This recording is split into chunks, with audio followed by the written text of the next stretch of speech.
Bom, pessoal, vamos aqui para nosso terceiro bloco. Tá joia?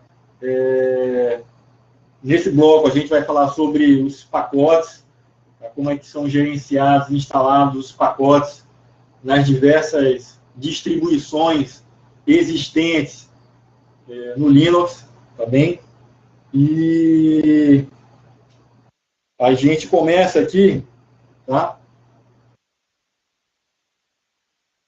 O Wellington perguntou sobre qual a versão que é utilizada nas Forças Armadas. Tá? O Wellington não tem uma distribuição específica. Tá? Depende da finalidade. Ele perguntou aqui sobre qual é a versão utilizada, né? Então, não tem uma versão específica. Tá bem? Para estudo, eu recomendo o Debian mesmo, tá? Ou derivados do Debian. Por exemplo, o Ubuntu é o derivado do Debian.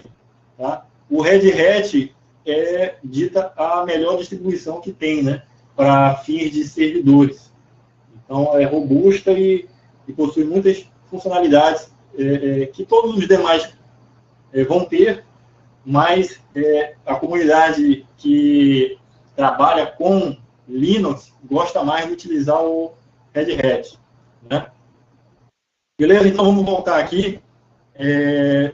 Caso alguém tenha alguma dúvida, pode perguntar, tá, pessoal? Se quiser habilitar aí o microfone, tá?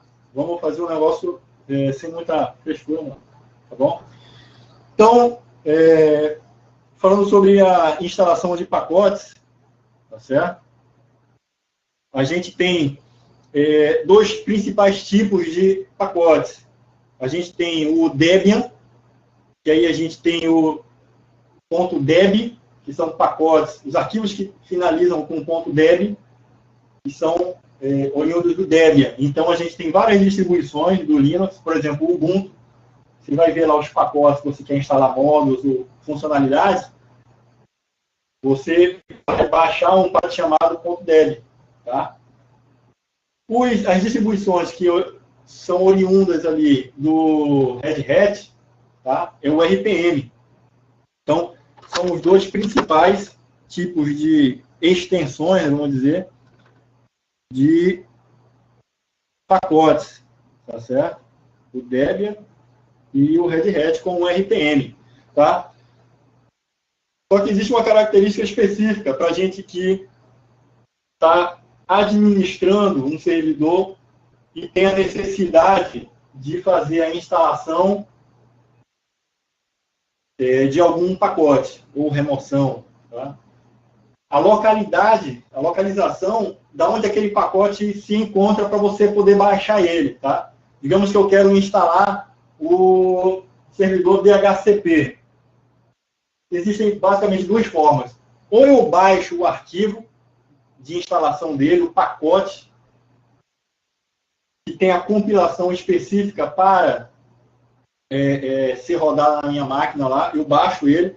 Se eu tiver num servidor Debian, de origem Debian, eu vou baixar um .deb lá. Eu jogo ele lá num determinado diretório, uma pasta, e aí posso executar um comando referenciando esse arquivo.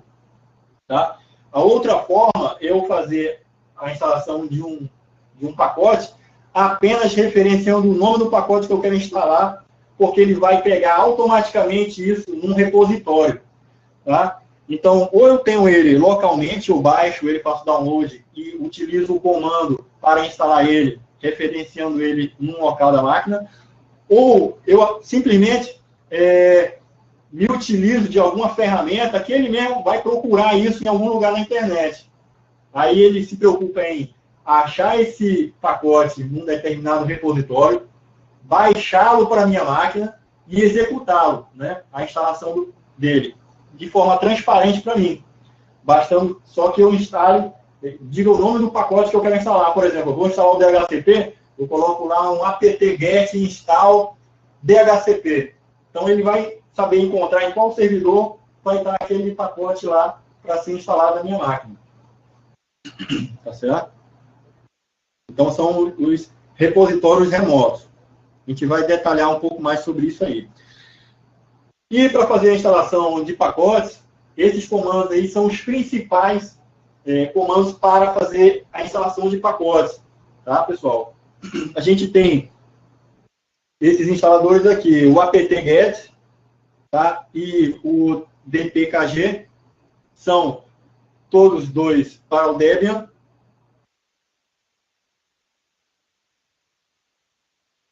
Tô sim, Cleiton. Tô sim. Então, caso depois você queira ver, tá, ela vai ficar lá disponível, tá bom? Então, pessoal, a gente tem o apt-get e o dpkg. Ambos. É porque eu estou usando outra ferramenta para gravar, tá, Wellington? Beleza, obrigado, viu? Então, pessoal, eu tenho aqui o apt-get e o dpkg, tá? Tem o RPM, o i1 e o apt-rpm. Qual a diferença entre eles, tá? No Debian, eu vou utilizar esses dois comandos aqui. O apt-get, ele vai colocar um programa lá no repositório. Então, ele vai pegar lá no repositório, vai baixar automaticamente aquele programa de forma transparente para você e vai instalá-lo. Já o dpkg, não. Você se preocupa em baixar o arquivo fonte, o fonte do pacote para a máquina, que é um arquivo .deb, né? Já que eles são Debian, né? Um .deb. E aí, quando você baixar, você dá um dpkg-i de install, né? E aí, o local onde está aquele arquivo, ele instala. Já esses outros aqui, eles são do Red Hat, tá? O RPM, ele vai fazer uma instalação, tá, de um arquivo que você baixa lá. Você baixou o arquivo .rpm e vai instalar esse pacote. RPM-i de instalação, né, de install, e o local onde está aquele pacote. E ele vai instalar. O i1, tá? Ele é como se fosse o apt-get. Ele vai buscar num repositório a localização daquele pacote, né? Então, você coloca lá i1-i, e aí o nome do pacote, ou i1 e o nome do pacote que você quer. i1 bind9. Aí ele vai lá no repositório, um local onde você tem que ter um arquivo, tá? Que a gente vai ver lá, é o source list do apt-get, né? Do i1 é um outro arquivo de configuração. Você define lá os parâmetros de quais sites, pode ser FTP ou HTTP, quais sites que vão procurar, tá? Que o comando vai procurar baixar arquivos fontes de programas que você quer instalar. Esse outro apt RPM, ele também é um programa que busca um repositório, busca um pacote num determinado repositório. Só que ele simula o apt, né? Porque o apt-get, ele é do Debian, não é do Red Hat. Tá certo? Não é do Red Hat, ele é do Debian. Então, esse instalador, ele permite que você utilize, tá, algumas funcionalidades como se fosse o apt-get. O apt-get, a gente vai ver mais na frente, ele tem diversos tipos de comando. Tá? O install, update, upgrade, né, remove, tem diversos. E aí, no Debian, né, o apt-get funciona. Só que no RPM, não. O RPM, tá, que é do Red Hat, só funciona no RPM e o i1. E aí, essa adaptação aqui do apt-get, tá, que é o apt-rpm, chamado lá no Red Hat. Então, vamos avançar aqui. Tem também, todas as outras que eu falei, pessoal, são instaladores de linha de comando. Então, eu chego lá, digito a linha de comando, e aí ele vai ou achar o arquivo que está na minha máquina lá, que eu baixei e vou instalar, ou vai no repositório para instalar. Já esses comandos que a gente está vendo aqui, tá, são instaladores de front-end. Ele vai abrir uma console para a gente, tá, uma interfacezinha, que aí você, é como se fosse um programa, e aí você vai com ou a seta do seu teclado, ou então, se for o ambiente gráfico, você vai lá clicando nas opções. Eu quero instalar tal pacote, não, eu quero remover. Então, fica interativo. Tá? Coisa que os outros programas, os outros sistemas de gerenciamento de instalação de pacote não fornecem. Então, são 3 os principais front-end para instalação de pacote. A gente tem o deselect, tá? É modo texto. Quando você digita lá deselect, aí ele abre uma tela, tá? No shell, e aí ele permite que você, com o teclado ali, vá selecionando as opções, todos os pacotes que você quer instalar ou quer remover, e depois você vai aplicar aquilo ali. A gente tem o Aptitude, também é parecido com o deselect. Ele tem a função de selecionar ali todas as opções de programas disponíveis para você poder escolher e instalar ou remover. Só que são modo texto, eles vão funcionar no shell, tá? No ambiente shell. Quando você está lá no init, no nível 3, está lá no shell, abre lá o deselect ou aptitude. Se você estiver no ambiente gráfico, por exemplo, no init 5, né, no ambiente gráfico do Linux, você pode usar o Synaptic. Tá certo? Então, a gente vai detalhar um pouquinho de cada um. Mas antes disso, vamos fazer um resumo aqui da hierarquia deles, tá? No Debian, tá? A gente tem aqui o .deb, que é o pacote. A gente pode ter a instalação de um pacote que está local na minha máquina, e aí eu vou usar o dpkg. Vou usar o dpkg. E aí eu utilizo dpkg, -i, e aí o arquivo que eu quero instalar. Tá?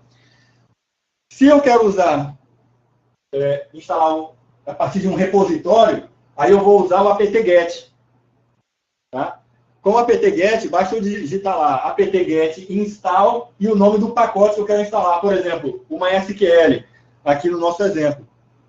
Então, quando eu digitar esse comando, ele vai lá no repositório, vai pegar os arquivos referentes ao MySQL, vai fazer o download. Quando ele fizer o download, o que o apt-get por trás?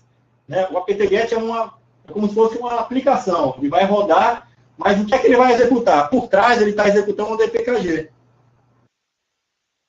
A única finalidade do apt-get fazer e desistir é dele simplificar a sua vida. Porque quando você executar o comando, por trás ele tem uma engenharia que vai poder baixar dependências junto. Porque se você usar somente o dpkg, você vai ter que baixar o pacote. Caso aquele pacotão lá que você baixou, ele não esteja todos os pacotes, né, que são dependentes daquele principal que você quer instalar, a sua instalação vai ocasionar algum erro. Ou quando você abrir o programa, ele vai informar que existem dependências. Você não pode usar aquele aplicativo ainda. Isso usando o dpkg, que você vai ter que se preocupar em todas as dependências. Já o apt-get, não. Ele automaticamente tem a inteligência de verificar isso para você. Tá? Essas dependências, e instala junto essas dependências, sem você se preocupar.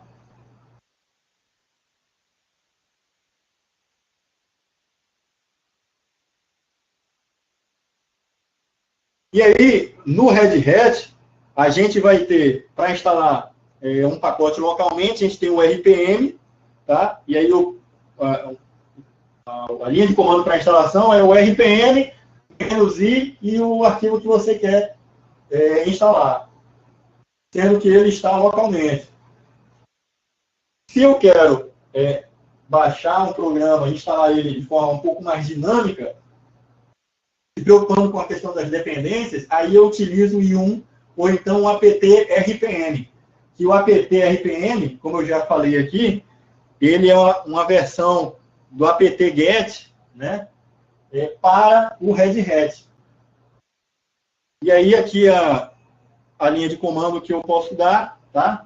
i1 install, e aí ele vai poder instalar o pacote que eu estou querendo. Então vamos detalhar um pouquinho aqui sobre o apt-get. O apt-get, tá, pessoal, é um programa que vai fazer a instalação, remoção ou atualização de pacotes no Debian. Tá? Ele vai buscar a fonte lá no repositório. A vantagem de se instalar a partir desse utilitário é que ele vai poder fazer a verificação das dependências, ou verificação de integridade, tá? Um checksum. De qualquer forma, ele faz uma verificação. Tá? O arquivo importante é esse aqui, ó, o apt socialist,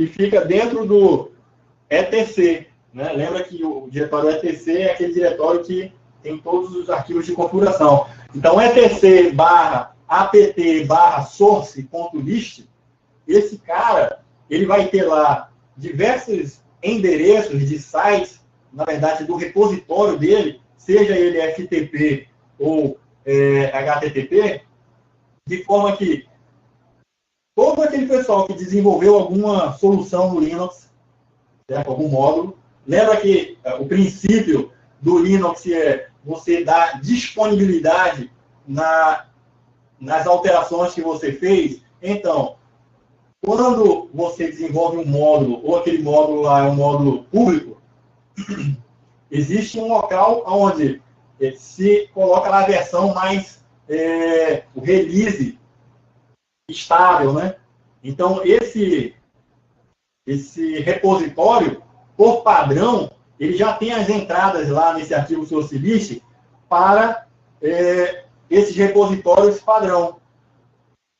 Eventualmente, você vai ter que instalar um aplicativo, uma aplicação específica e não está nesse repositório, a empresa que desenvolveu ele pode simplesmente chegar, colocar lá no servidor FTP deles, solicitar para você que você adicione essa linha, tá?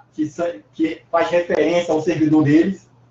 Aí, dentro desse source list, você coloca lá. No momento que você dá um apt-get à aplicação daquela empresa, ele vai fazer a instalação, porque vai buscar lá nesse repositório. Tá certo? Então, esse arquivo, ele é, vamos dizer assim, o core do apt-get. Na verdade, não é o core. O core é o arquivo de configuração dele, que fica lá dentro do etc apt/apt-config. Mas esse é um arquivo que quase você não usa, porque ele tem ali as configurações padrão de instalação de pacotes, parâmetros de verificação de erro, né, da onde o log vai ser gravado, caso dê alguma pane ali na instalação. Ele tem alguns parâmetros de administração da solução apt-get, mas a princípio você não mexe. Eventualmente, você pode ter que adicionar alguma linha nova dentro do source list, para que ele vá buscar um repositório que contenha o que você quer instalar. Certo? Então, aí a gente tem outro a gente falou sobre acabamos de falar sobre o apt config, tá? Que tem lá as configurações do apt-get, e também tem o arquivo de log. Na verdade, não é o log, tá? Esse aqui é o cache, o var cache, tá? apt archive, né? Esse cara, ele armazena aí os arquivos quando você faz o download. Então, quando você dá um apt-get install DHCP, ele vai pegar, vai entrar lá no site, vai conectar lá no site que está o repositório do arquivo, vai baixar dentro dessa pasta archive, que é uma pasta temporária. E aí, depois disso, aí entra por trás do apt-get, entra lá o dpkg, né, para fazer as instalações, verificação, e a partir desse repositório aqui. Aqui eu coloquei uma tela que mostra sucintamente aí como é que é a linha de comando que faz referência ao site onde tem um repositório. Tá? Ele coloca aqui, né, deb aí o endereço, né? Deb source. Então, preciso decorar isso aqui para cair em prova? Não, é preciso entender e saber que existe para que você possa matar a questão caso ele pergunte, mas ele não chega a entrar nesse nível de detalhamento. O apt-get, ele possui diversos comandos para instalar, para remover. Então, os principais, aliás, todos são esses aí. A gente tem um install, tá? Sugestivo, update, ele vai atualizar o servidor, porque o que acontece é o seguinte, quando você faz um comando para fazer a instalação de um programa, ele vai consultar um banco de dados local na sua máquina. É um banco de dados local. De todos os programas, tá, que são disponíveis. Disponíveis aonde? Naquele source list. Então, quando você tem um source list, que são aqueles endereços que tem dos repositórios, quando você dá um apt-get update, ele vai pegar, vai se conectar nesse repositório, vai verificar todos os programas existentes lá, certo? Baixar, aliás, ele vai identificar só todos os programas disponíveis, ele vai identificar. Aí ele alimenta o banco de dados dele, de programas disponíveis. Desculpa, ele não baixa o programa, ele alimenta o banco de dados dos nomes disponíveis de pacotes. E aí, quando você dá um apt-get install, você tem aquele programa já no banco de dados local de programa disponível, né, de pacote disponível. Por que toda vez, antes de a gente fazer um apt-get install, a gente tem que dar um apt-get update? Porque é nesse momento que ele vai conectar lá, vai baixar a referência de todos os pacotes disponíveis, o nome de todos eles disponíveis, e vai também, no banco de dados dele, fazer a correlação de dependências entre esses programas, entre esses pacotes. Se porventura você vai lá e instala lá apt-get install e o nome de um programa, você quer instalar, ele pode até instalar. Mas caso tenha ocorrido por exemplo, uma atualização, e aí surgiu uma dependência desse programa que você quer instalar com outro programa, o que vai acontecer? Seu banco de dados local não está atualizado. Ele vai instalar aquele pacote de acordo com as dependências que ele conhece ali. Então, tem lá o banco de dados local, né, que não foi atualizado, ele vai lá, busca o pacote que você quer, tá? Porque naquele banco de dados local tem lá a referência do pacote que você quer instalar, mas as dependências estão desatualizadas. Então, ele vai instalar, mas pode não funcionar, tá? Porque ele vai lá, vai pegar o pacote que é o mais atual, tá? Mas ele deixou de baixar também alguma dependência, que vai surtir algum efeito. Então, antes de executar o apt-get install, execute o apt-get update, para ele atualizar a base local com a referência de todos os pacotes disponíveis naqueles repositórios que você tem. Tá? Pode acontecer até de você tentar digitar um comando, tipo assim, apt-get install e o nome do pacote, e ele dizer que o pacote não existe, é inexistente. Porque ele não chegou a ir lá fazer uma consulta e alimentar o teu banco de dados local. Né? Tranquilo aí? A gente tem o source. O source, ele vai apenas baixar o pacote. Ele vai baixar e colocar lá naquele diretório do archive, né? Lembra que a gente já falou? Lá no /etc, /var, né? /var, apt, não, /var, cache, apt, archive. Ele coloca lá dentro. /var, tudo que é temporário ali, variáveis, fica dentro do /var. /var, cache, apt, archive. Ele vai jogar lá. Depois, estando lá, aí ele vai poder fazer a referenciação, né? Vou poder instalar ele também. Ele já está localmente. Só que esse comando aqui, ele não instala, tá, pessoal? O source só baixa. A gente tem o remove e tem o purge. Qual a diferença dos dois? O remove, eu posso chegar e desinstalar um pacote da minha máquina. Entretanto, pode existir alguns problemas indesejáveis, porque ele pode não ter desinstalado totalmente aquele pacote que eu mandei desinstalar, apt-get remove e o pacote. Pode ter ficado sujeira. E aí, quando você quer reinstalar aquele mesmo programa, você vai tentar reinstalar, aí ele começa a dar um monte de problema, um monte de pau. Aí você pode utilizar o purge, apt-get purge e o nome do pacote. Aí ele vai efetivamente apagar tudo e excluir os arquivos, inclusive das localizações onde eles estavam, né? Dentro dos diretórios onde foi feita a instalação. O upgrade, tá? O upgrade, ele vai atualizar o pacote que você instalou. Então, você pode estar utilizando esse comando, porque, por exemplo, saiu uma nova versão do programa, do pacote. Aí você vai lá, eu quero atualizar para essa nova versão do pacote. Tem uma correção importante ali de segurança, sei lá. Aí você dá lá um apt-get, né? Upgrade, aí ele vai e faz a atualização. Tá? O dist upgrade, ele vai fazer a mesma coisa que o upgrade, tá certo? Só que ele tem uma funcionalidade a mais. Ele vai replicar isso para todas as outras dependências também.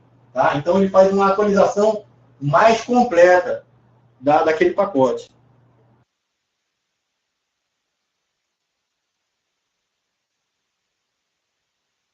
Também tem outros comandos aqui, que é o clean, tá certo? Ele vai remover os arquivos encontrados no diretório temporário, né, aquele cache. O clean, ele limpa lá o diretório de arquivos que estão armazenados temporariamente lá, de instalação dos pacotes.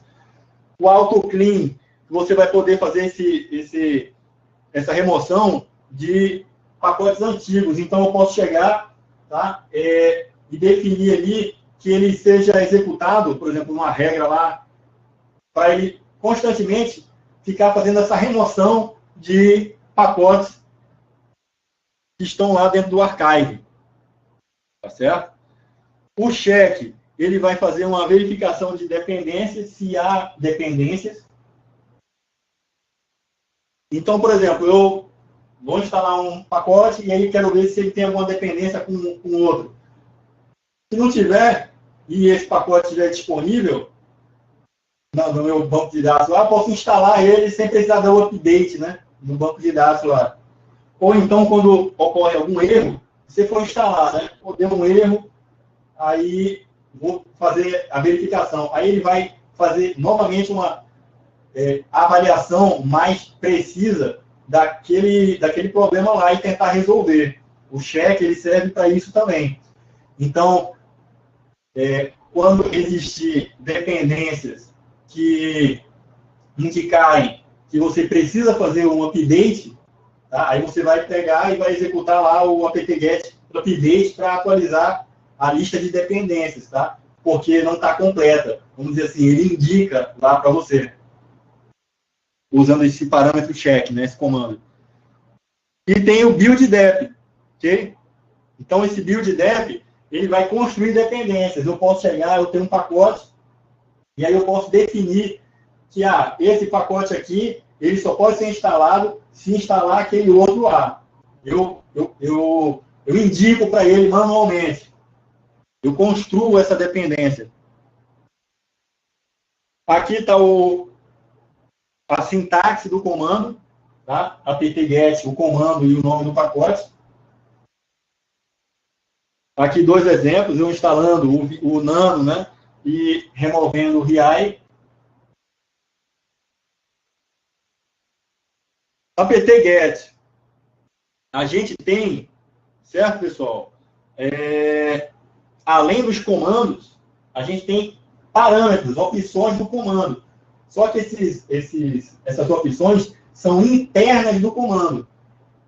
Então, o apt-get ele é um aplicativo, ele é um utilitário. O utilitário é como se você entrasse numa ferramenta e usasse algumas funcionalidades dela.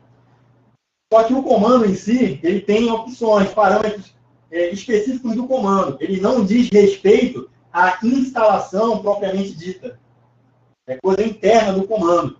Então, eu tenho opções, eu posso adicionar, tá, uma opção a mais naqueles meus parâmetros ali na minha sintaxe. Tá? Então, eu tenho esses comandos aqui, ó, essas opções. Eu tenho o H de help, né? Eu tenho o Q, que ele não vai exibir um indicador de progresso. Eu boto lá menos Q, certo? Eu tenho o F, ele faz uma verificação de integridade do pacote, é equivalente àquele cheque lá, tá, internamente. Só que o cheque, ele vai fazer uma verificação mais apurada em relação às dependências que ele vai precisar baixar, né? Baixar para executar. A opção F, ele pode fazer assim, uma checagem de integridade, checksum, tá? Algo mais relacionado assim, ao arquivo que está sendo avaliado, está sendo importado, né? A gente tem a opção Y, que ele vai assumir, tá, sim para todas as perguntas que provavelmente surgirem. Então, você vai lá e digita lá apt-get remove e o nome do programa. Caso ele pergunte para você, deseja realmente desinstalar o programa, aí você vai ter que apertar lá com o Y, né? Ou o sim, né?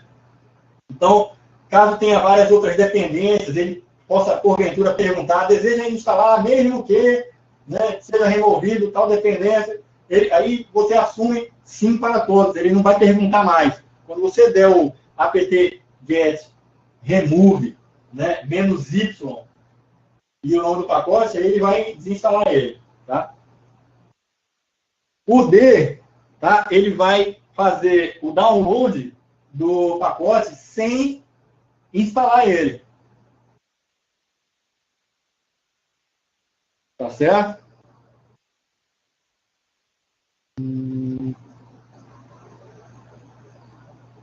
A gente tem aqui, ó, por exemplo, é interessante esse comando aqui, ó, o apt-get -f install. Ele vai fazer uma avaliação, tá, da integridade do comando. Então, ele vai reparar, caso tenha algum erro crítico, algum comando, eu instalei e deu um erro de instalação por causa da cache, está lá com um arquivo sujo, ou ele está tentando sobrepor uma pasta que já existia uma instalação antiga. Então, caso dê algum tipo de erro, você pode usar esse parâmetro F para fazer essa checagem de integridade.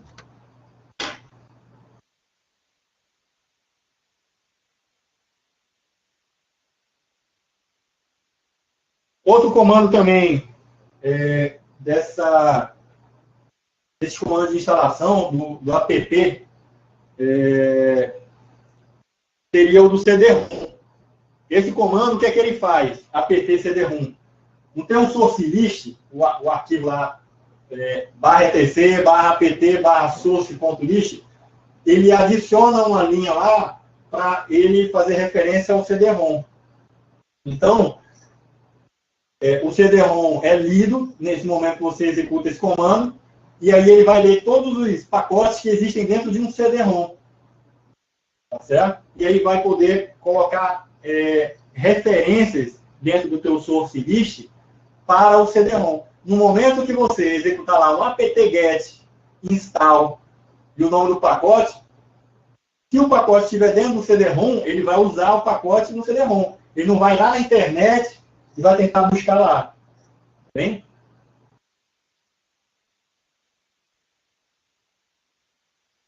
Aqui as opções do comando, né? Opções internas do comando, ou o comando em si. Eu tenho aqui o add, né? É o único comando existente nesse apt-cd-rom, que ele vai adicionar realmente as referências lá no source list.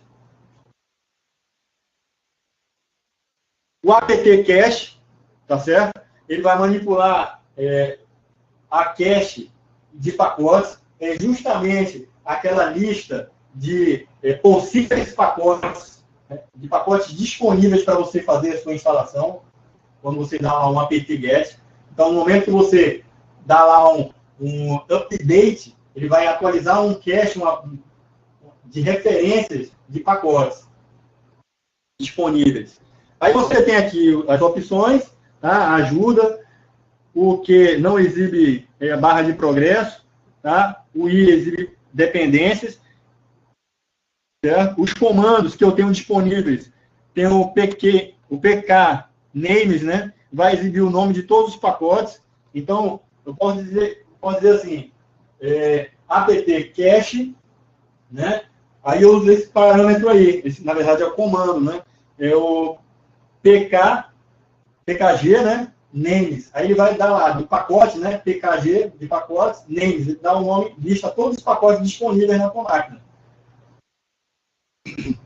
Só que aquela lista de todos os pacotes, ele não quer dizer que são todos disponíveis, vai ser possível você instalar na tua máquina, caso você execute o apt-get install. Porque podem existir dependências.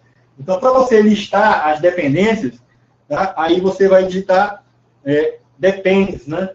Aí você vai consultar a cache e vai ver lá, né? Poxa, aquele pacote que eu estou instalando, ele tem 3 dependências. 3 dependências. Aí você vai poder olhar lá, esses pacotes, eles estão aqui na minha máquina, porque você deu lá um dpkg name, né? Um dpkg, o apt cache, certo? E o comando pkg names, e aí ele vai listar todos os pacotes existentes. Tá? Com isso, você, quando verifica dependências, os pacotes que são da dependência daquele programa, daquele pacote, você pode ir lá tentar pesquisar e ver se você encontra esses pacotes lá. Se tiver, tem a garantia de que você pode instalar com tranquilidade. Tá? Mas, entretanto, aliás, você tem que verificar também o versionamento, né? O versionamento, ver se bate com o que você tem localmente. Por isso que é interessante, sempre, antes de você instalar qualquer pacote, que você execute o update, para ele atualizar essa base de dados, com todos os pacotes existentes. Porque se você não fizer isso, caso até exista um pacote lá, ele pode estar desatualizado, né? Quando fizer a instalação, quando chamar e referenciar aquela dependência, pode ser uma versão antiga de um pacote, e aí, mais na frente, aquela tua aplicação pode começar a apresentar problemas e você nem sabe por quê. Esse search aqui é interessante, você pode fazer a localização, né, pontual de um determinado pacote. Então, apt cache, tá? Search e o nome do pacote, ele vai lá e localiza para mim. Tá? Então, esses são os principais. Ó, show, tá certo? Mostra informações sobre o pacote, né? Data de criação, local de onde ele foi feito download, né? O source dele.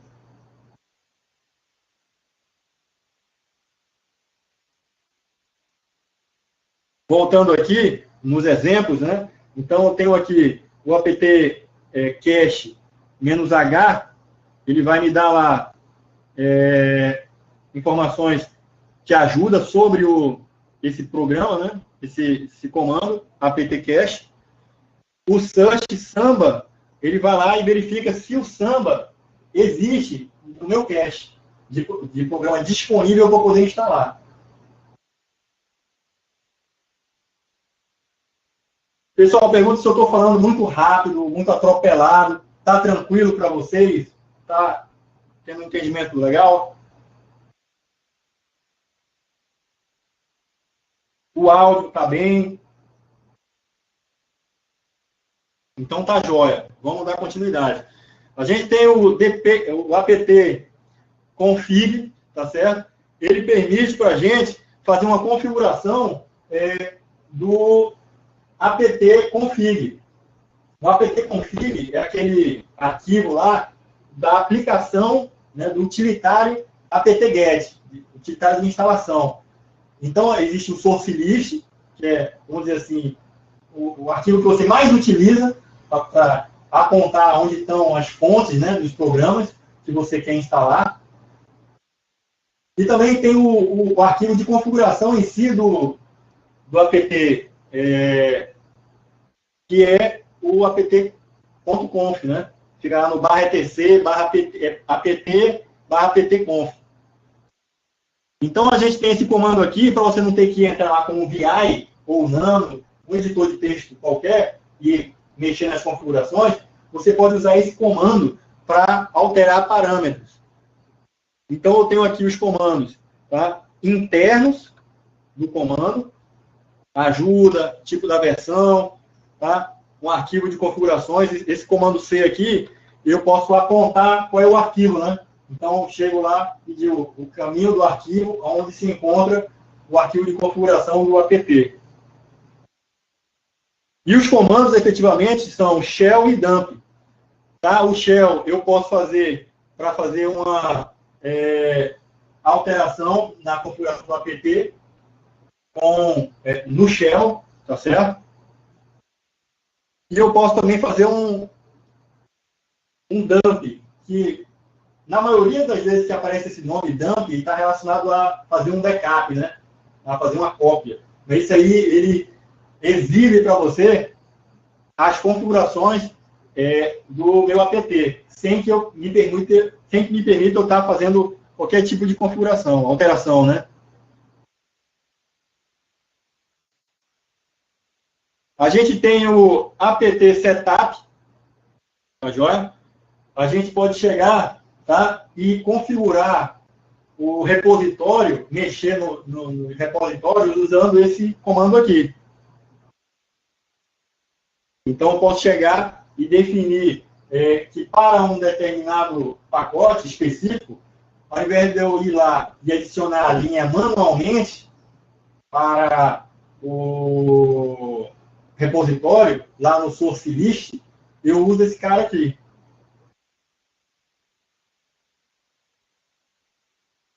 Aí vamos falar um pouquinho sobre o front-end, né, do apt. O front-end, como eu já adiantei para vocês, o front-end é a aplicação que o usuário tem algum tipo de interação ali, né, intuitiva. E existem esses três principais. Vamos desmistificá-los agora. Temos o deselect e o aptitude. Eles são modo texto, então vai te dar lá uma tela, tá? Tipo o Clipper, lembra lá o Clipper? Você ia selecionando as opções ali, mexendo com a seta e tal. Ele vai te dar um modo texto.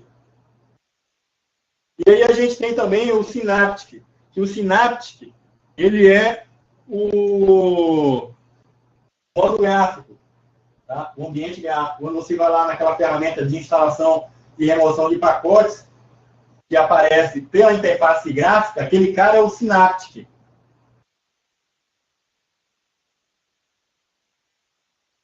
Então, olha aí um exemplo da tela do deselect.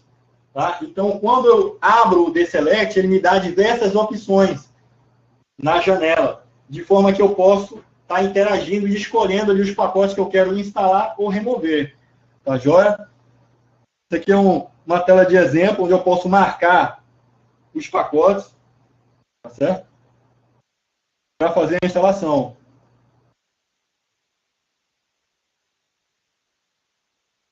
O Aptitude, que também é modo texto, também me dá essa mesma opção.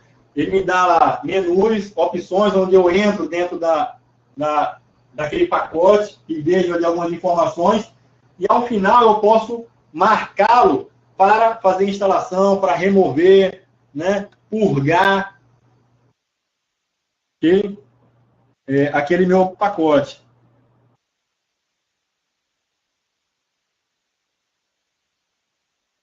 E aí eu tenho aqui o Synaptic. Lembrando que esses aplicativos, tá, eles fazem o uso do DPKG, né? O DPKG é vamos dizer assim, é o principal comando de instalação de pacotes do Debian. Então, eu tenho lá .deb, que ele pode ser trazido tanto de um repositório, eu posso ter ele local, porque eu baixei ele de outro local, eu vou usar o dpkg.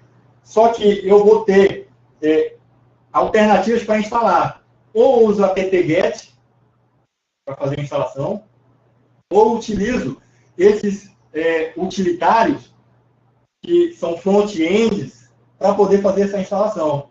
Mas por trás, vocês forem observar as funcionalidades que tem de remove, install, purge, tá? Check, essas outras vão ter também.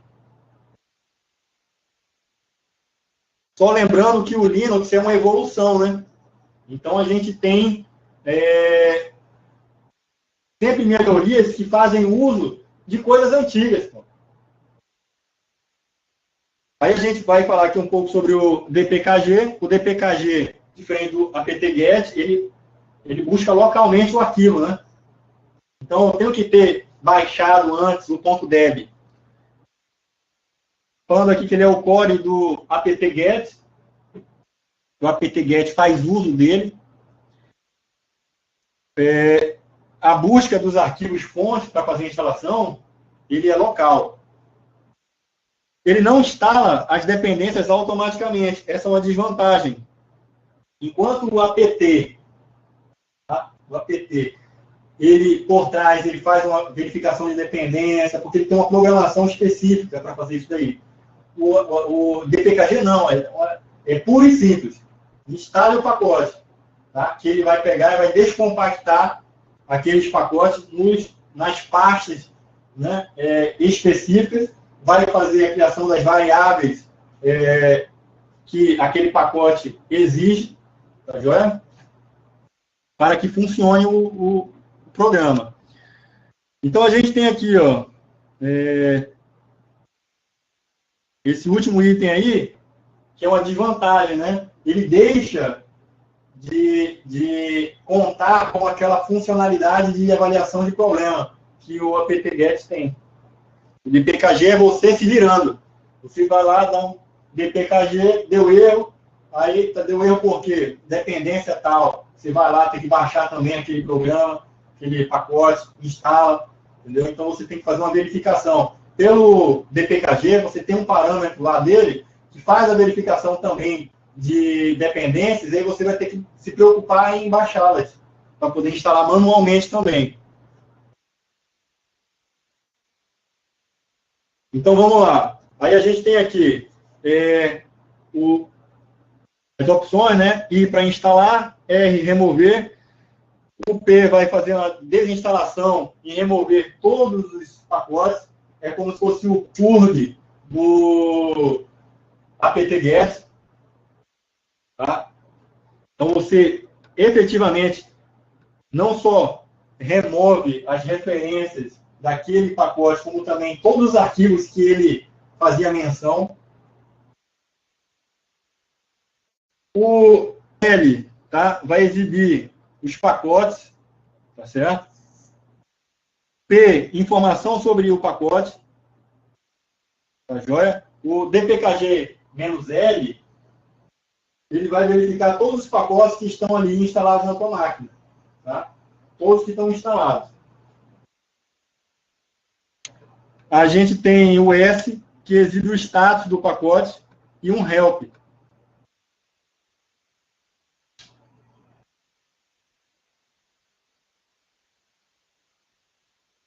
A gente tem um outro comando, tá? Esse é um outro comando mesmo, não é parâmetro do dpkg, é um outro pacote, outro comando de configuração, tá? Ele configura os pacotes instalados. Então, eu posso ter um dpkg reconfigure, certo? A, que ele vai pegar todos os pacotes que foram instalados, tá certo? Para verificar ali a integridade deles, tá? Tipo, se no momento que ele for executado, ele perceber que tem ali, tá, algum pacote que precise ser reinstalado, ele vai apresentar para você. Tá? E a gente tem aqui uma ajuda, certo? Que é o H.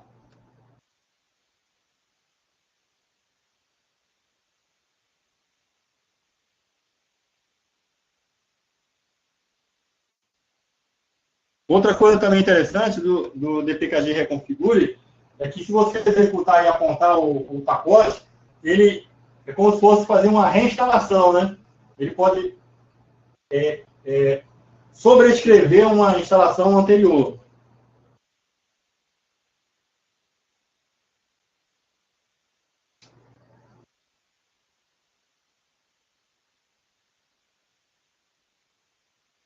Ah, tá. Boa pergunta aqui, ó. Sobre o P, né? É case sensitive, viu? Então, você pode executar um comando e aí aquele tiro sair pela culatra, né? Caso exista um parâmetro que faça alguma coisa que você não queria que fizesse, aí pode tocar o terror no sistema. Tem que ter cuidado. Então, no geral, não existe assim. Eu nunca vi tipo um comando parecido com tipo, quero listar algo e de repente o parâmetro que eu uso era o remover alguma coisa, tá?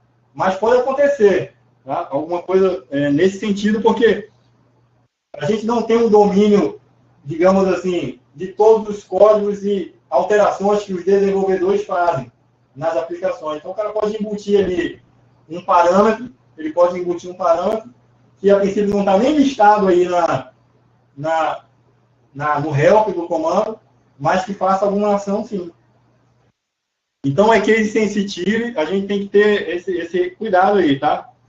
E fiquem atentos, principalmente para a questão lá da prova, né? Exigir isso aí. Por exemplo, o DPKG, quando você digita o menos P, é de purg. Então ele vai poder excluir definitivamente aquele programa, diferentemente do remove, né?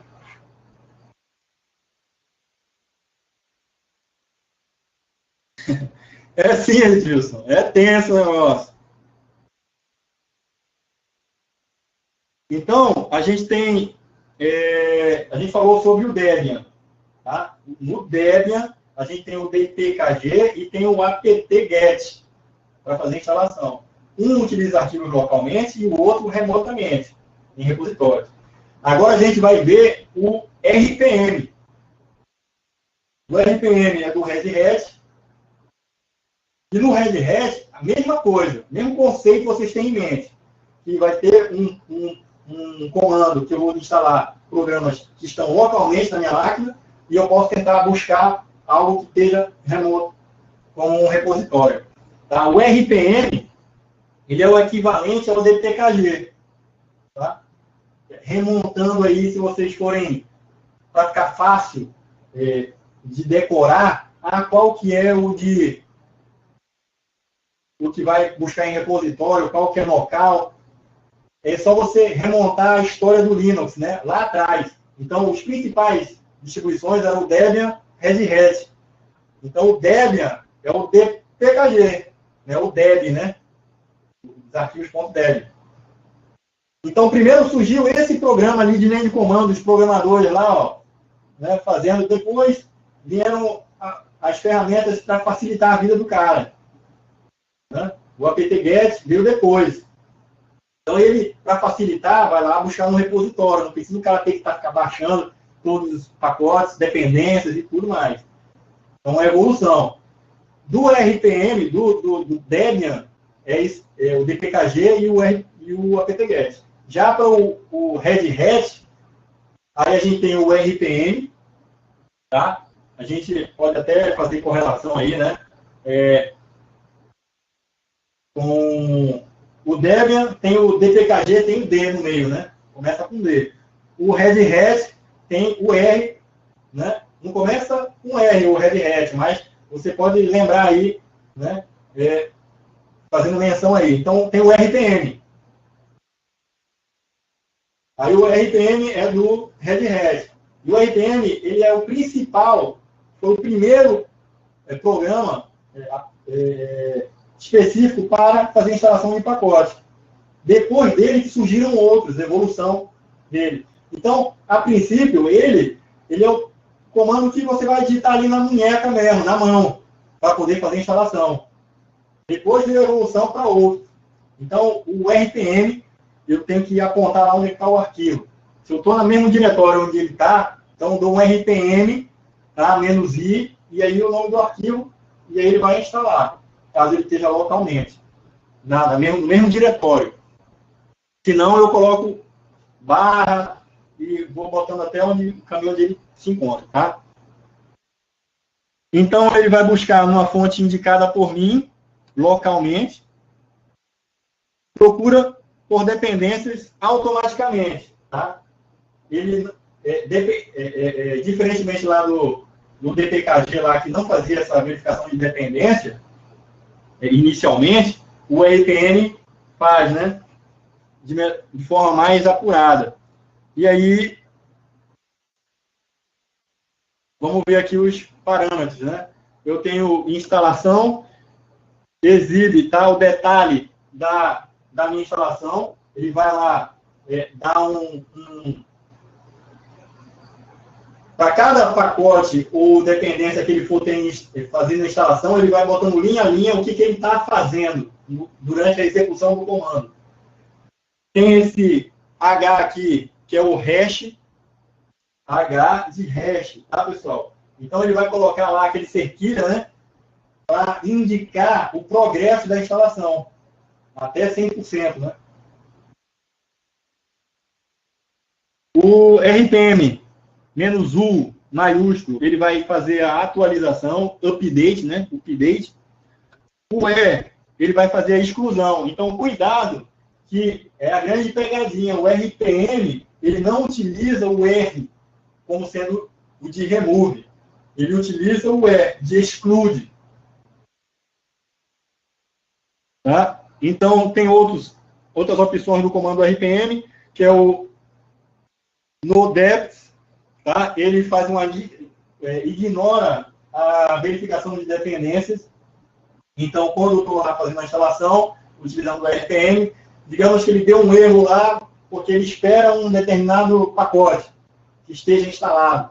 Mas eu posso dizer assim para ele, não, eu quero ignorar. Eu quero instalar esse pacote, mesmo que aquela dependência não esteja. Eu vou instalar depois.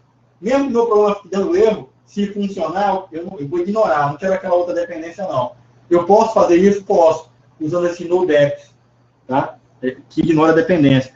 Eu posso fazer o force, tá? O RPM --force e o nome do pacote.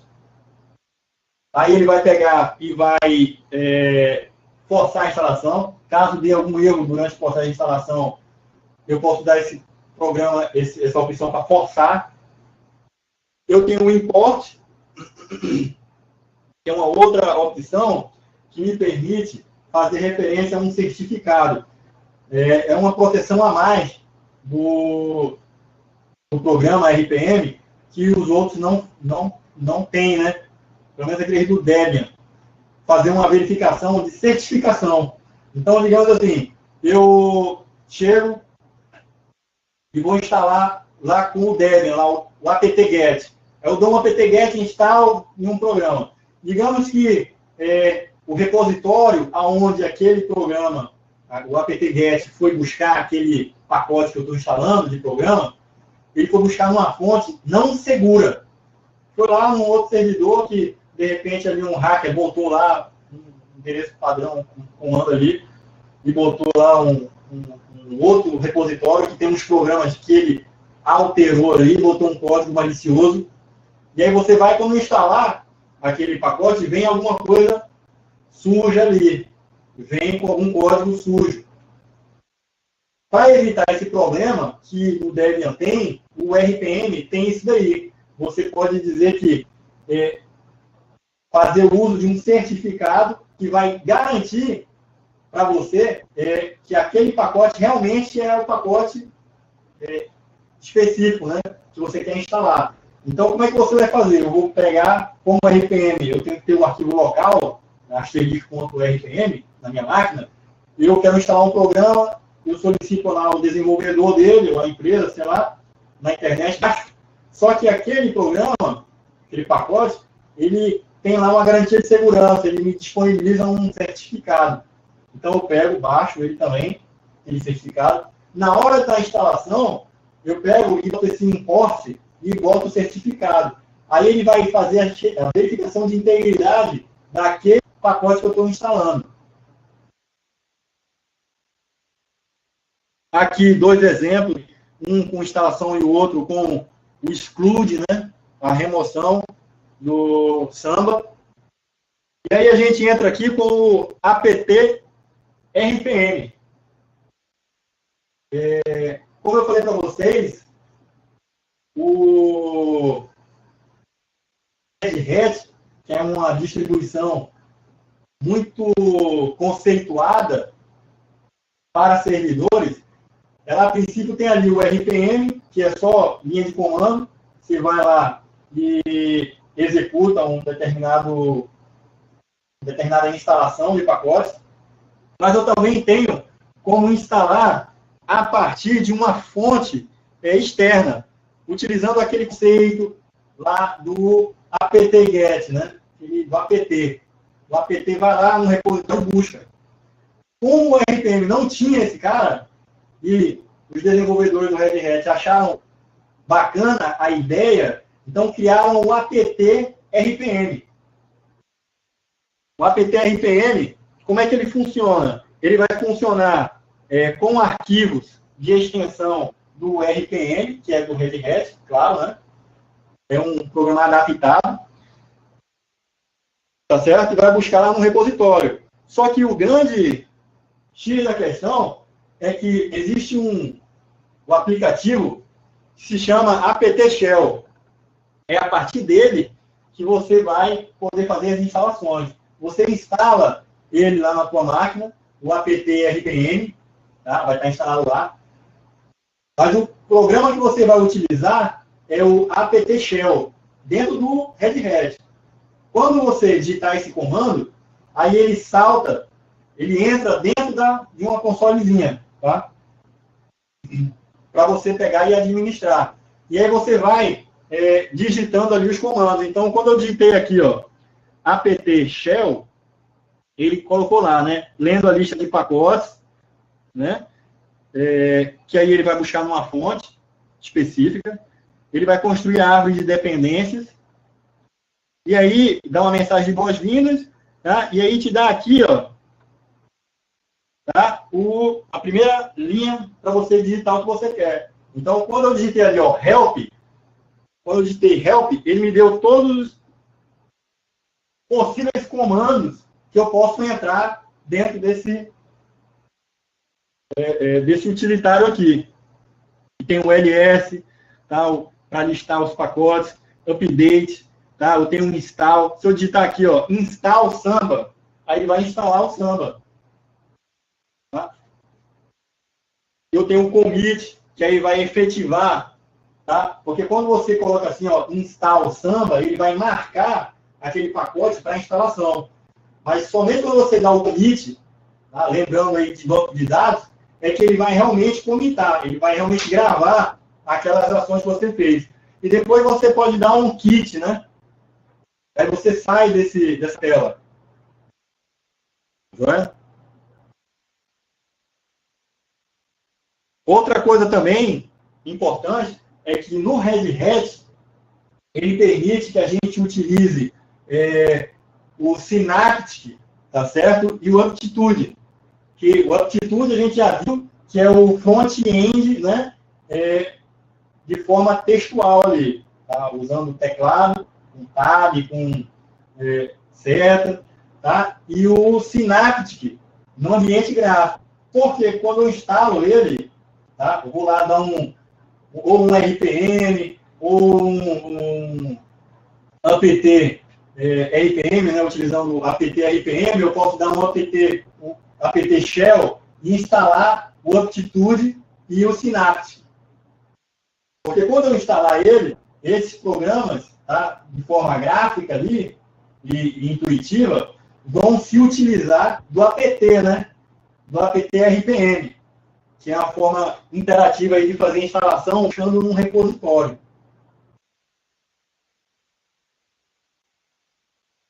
Pessoal, mais uma vez, está tranquilo aí, está dando para entender, eu estou correndo, atropelando as coisas. Feedback aí. Beleza. É importante, pessoal, que após a aula, vocês deem uma passada de olho em todos os slides, revendo os conceitos ali, tá? E tirando algumas conclusões, fazendo pensamentos críticos sobre isso daí, tá? Para poder massificar aquele conhecimento. E aí a gente tem o I1, certo? Que é o outro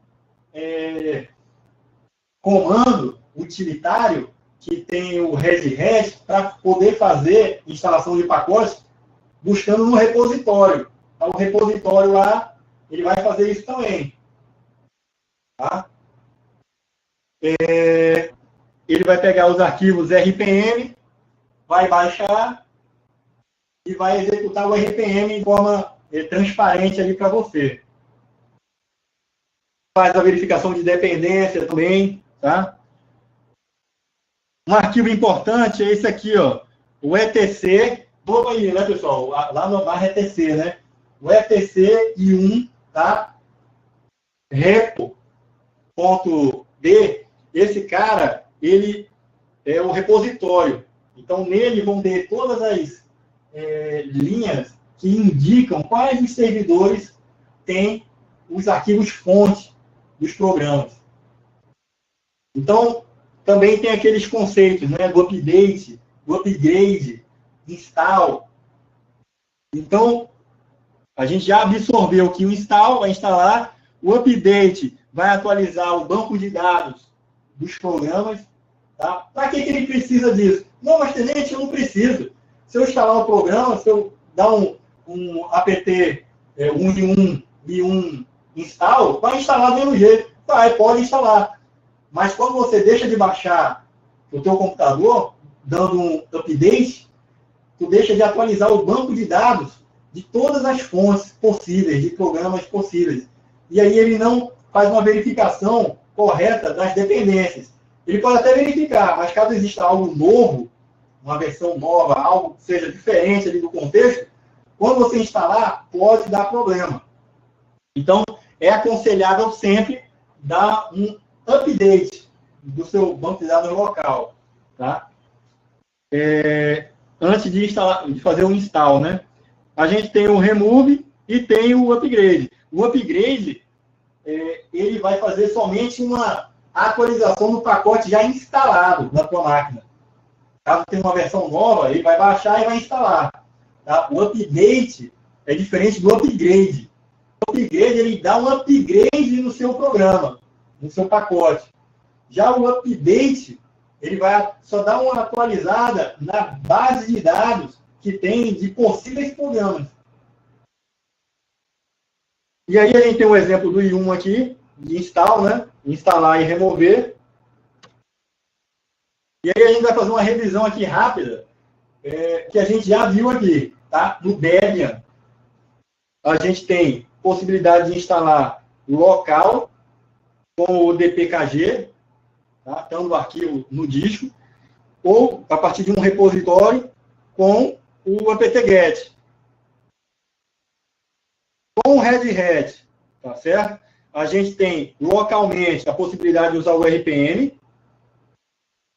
Com o repositório, tá? Buscando o arquivo remotamente, a gente vai ter o I1 e o apt-rpm. Lembrando que o apt é o programa do Debian que deu certo e que o Red Hat copiou. Não é que copiou, porque como a ideia foi interessante, né, os desenvolvedores para a Red Hat aderiram à ideia do conceitual, né, de poder ter um programa que fica em background ali, o cara só escolhe o pacote que quer instalar, ele mesmo baixa, vê as dependências, instala, tenta fazer a verificação de erro, verificação de dependência, sem o usuário estar se preocupando com isso. Tá certo?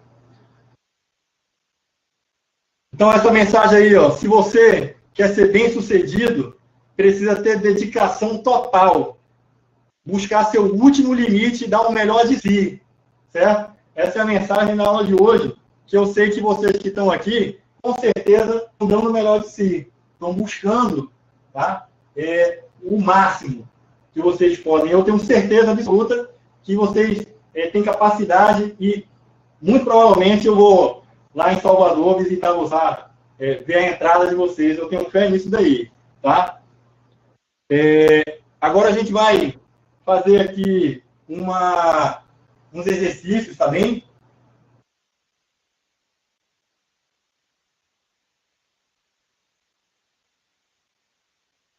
Tá, muito bem perguntado pelo Bruno. Tá? Tem uma versão de instalador, tá? Que é o IASC, né? Esse cara é lá do SUSE.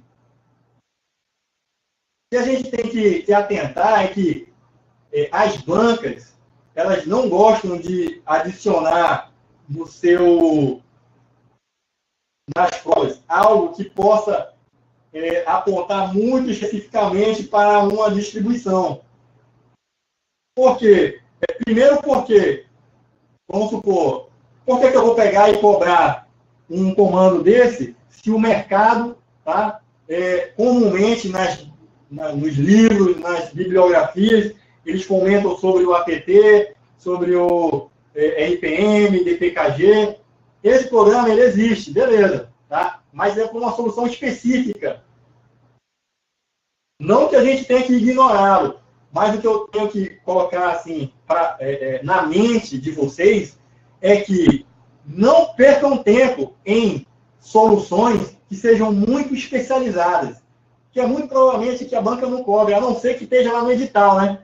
Se ela colocasse assim, ó, colocar lá, não, a versão SUSE e tal, entendeu? Porque ela pode até colocar lá, né? Que esse é o pacote de instalação do SUSE.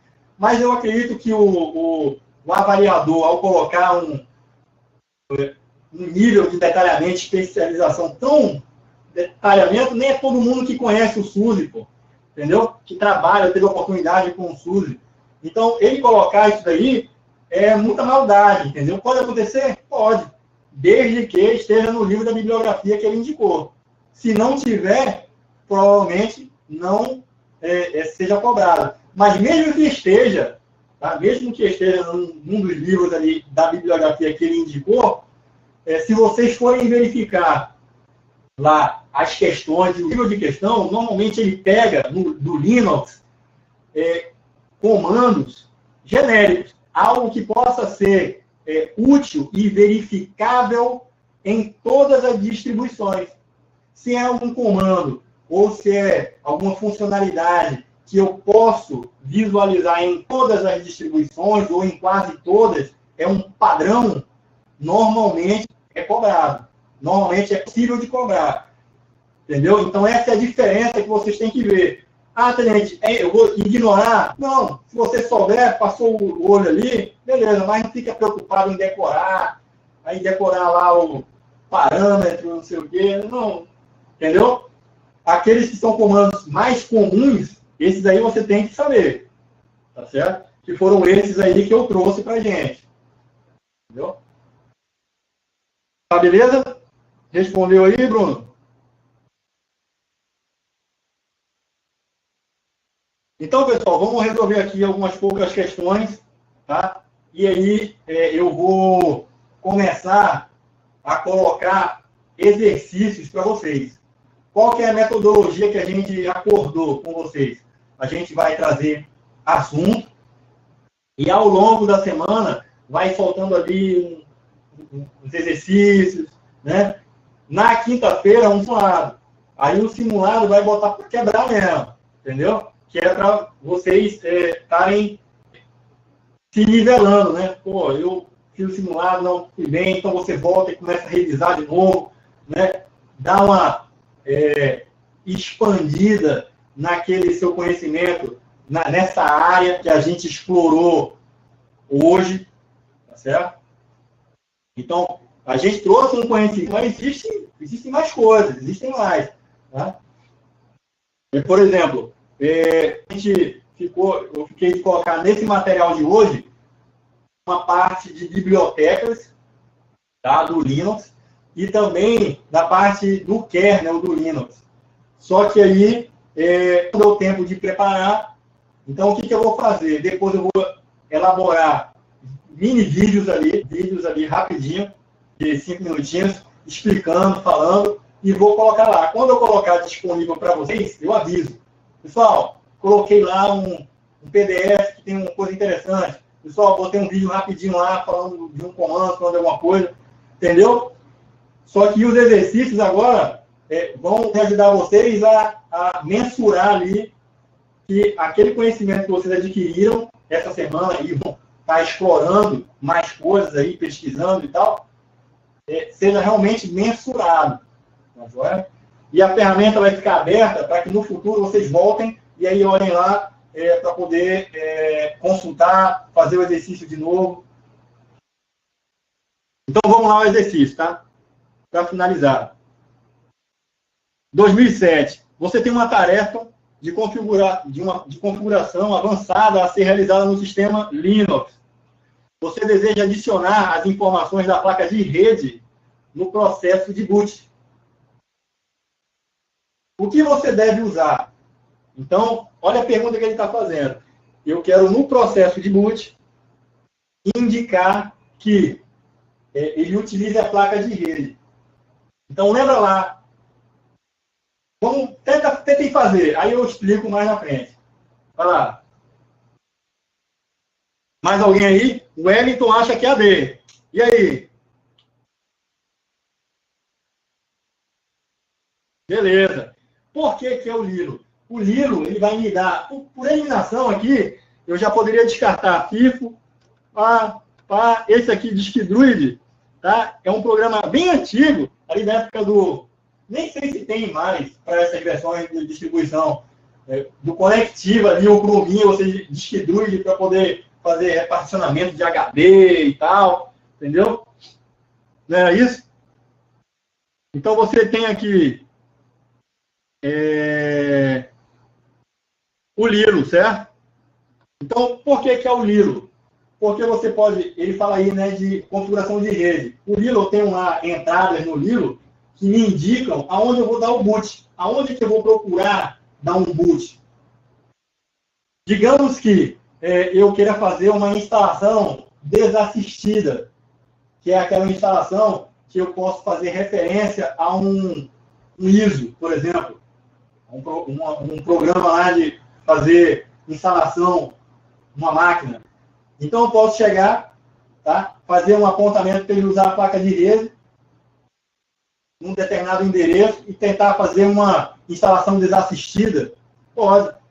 Ah, mas não tem sistema operacional nenhum na máquina lá. Ah, mas o Lilo pode estar dentro de um disquete, pode estar dentro de algum, né, de um drive. Você só dá o boot ali no Linux e aí ele vai carregar as opções para você fazer uma instalação desassistida. Pode ser. Então, Lilo. Prova de 2014. Então, olha aí, se vocês tivessem feito esse ano passado, essas questões aqui da prova do ano passado estariam, ó, tranquilinha. Então, ó, eu tenho aqui, o apt é um recurso de sistema operacional Linux utilizado para gerenciamento de... Aí aqui está tranquilaço, né, pessoal? Tranquilaço. Vamos passar, embora.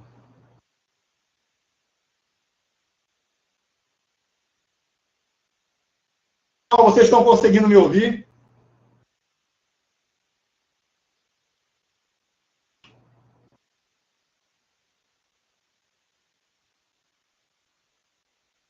Pessoal, vocês estão conseguindo me ouvir?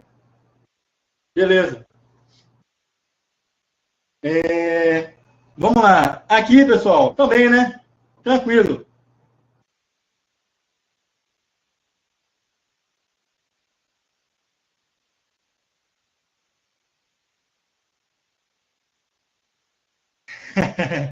Vamos lá, ó. Aí tem lá, HFSX 2014, também. O RAM Level, tá? Do sistema operacional Linux, analise, né? Beleza. Aí ele fala lá, né? Vamos lá, pessoal. Resolvam aí. Tá tranquilo, né? A1. Tá certo ou errado? A proposição 1. Opa. A proposição 1. Façam. Quer fazer rápido, né? Sem pressa. Coloca lá, nível 0, 1, 2, 3, 4, 5 e 6. E vai descendo, vai aumentando as especializações do negócio. Vai lá. Então, tem o 0, que aí é só route, né? Desligamento. Tem 0 serviço. Em nenhum momento. Aí tem o 1, que é single user, é modo mono-usuário, single user, né? Modo mono-usuário. Eu tenho o nível 2, tá? Que é o multiusuário, é o primeiro multiusuário sem rede. Então, o nível 2 é multiusuário, permite que eu tenha mais de um usuário no shell, na máquina local, mas sem opção de rede. O 3, ele vai me dar multiusuário, também, mas com opção de rede. O 4, normalmente não é utilizado, mas ele pode permitir para que a gente customize ele, tá certo? Para alguma necessidade. Não que outros níveis a gente não possa fazer, pode. Basta você adicionar dentro do arquivo lá, né? Lembra?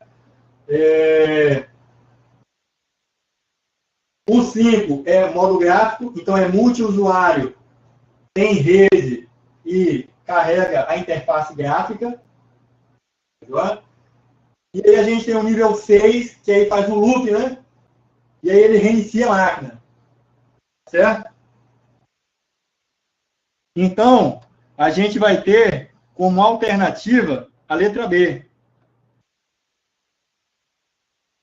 Certo?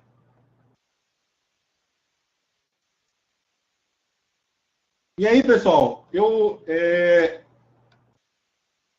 trouxe só esses exercícios aqui, só para a gente ilustrar, tá? Agora a gente vai trabalhar tentar fazer alguns exercícios para vocês e ir soltando aí, mas, por favor, busquem mais conhecimento, tá? Vão explorando aí sobre esse tema. O importante, pessoal, não quer dizer que você vai parar seu estudo para estudar só Linux agora. Não, de acordo com o seu cronograma de estudo, tá? Reserve um tempinho para revisar esse material que eu coloquei para vocês.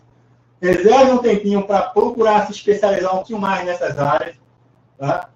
E aí, quando a gente for passando de semana para semana e vendo outros assuntos, se em cada semana você se comprometer em ir se especializando e em ir aprendendo mesmo aqueles conceitos, aqueles nomes ali, você vai estar subindo de patamar, entendeu? Você vai forçando a sua mente, né, a estar pensando, né, naqueles conteúdos ali, de forma evolutiva, certo? E aí exercício. Exercício. Um simulado que a gente vai fazer na quinta-feira, tá joia? Então, pessoal, é isso. A aula de hoje seria esses 2 capítulos, tá? Não é tudo que tem sobre esses temas, tá? Mas é um bom conteúdo para a gente poder fazer prova, tá certo? Uma dica que eu dou aqui é que, recentemente, no ano passado, como a gente viu aí, caiu na prova da SpaceX esses assuntos, alguma parte aí caiu, tá? Então, provavelmente, eles não vão repetir as perguntas, né? Então, na prova desse ano da SpaceX, provavelmente ele não vai cobrar um level, tá? Lilo, tá? NDR, essas coisas assim desses assuntos, provavelmente eles não vão abordar porque eles cobraram já. A banca vai preocupar em outro tema. Mas a gente vai descartar esses assuntos? Não. Pode ser explorado aonde? Na prova da Marinha. Pode ser explorado aonde? Na prova da Aeronáutica. Tá certo? Então, essa é a dica que eu dou para vocês, tá joia? Então, fiquem com Deus. Tá, o Cleiton perguntou sobre o sábado. Qual que é a hora? Cleiton, quando eu colocar o simulado na quinta-feira, eu vou somente passar uma mensagem para vocês, tá?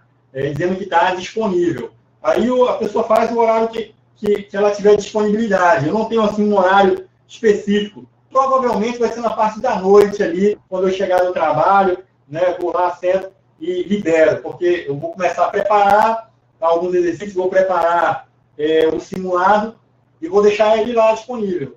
Aí eu aviso lá para vocês que eu vou colocar no ar. Então façam, porque eu vou pontualmente poder dar uma dica para você, falando, olha, dá um reforço nesse assunto, né? Ou então, se você tiver alguma dúvida, traz ela. Se tiver alguma sugestão do material, pô, Tenente, teve uma situação aqui que seria interessante colocar no material, aí a gente coloca também no material, tá? Reforça ele. Então é isso aí, pessoal. Fiquem com Deus. Muito bom ter a presença de vocês aqui novamente, tá certo? E aí é isso aí, tá? Um ótimo final de semana para todos.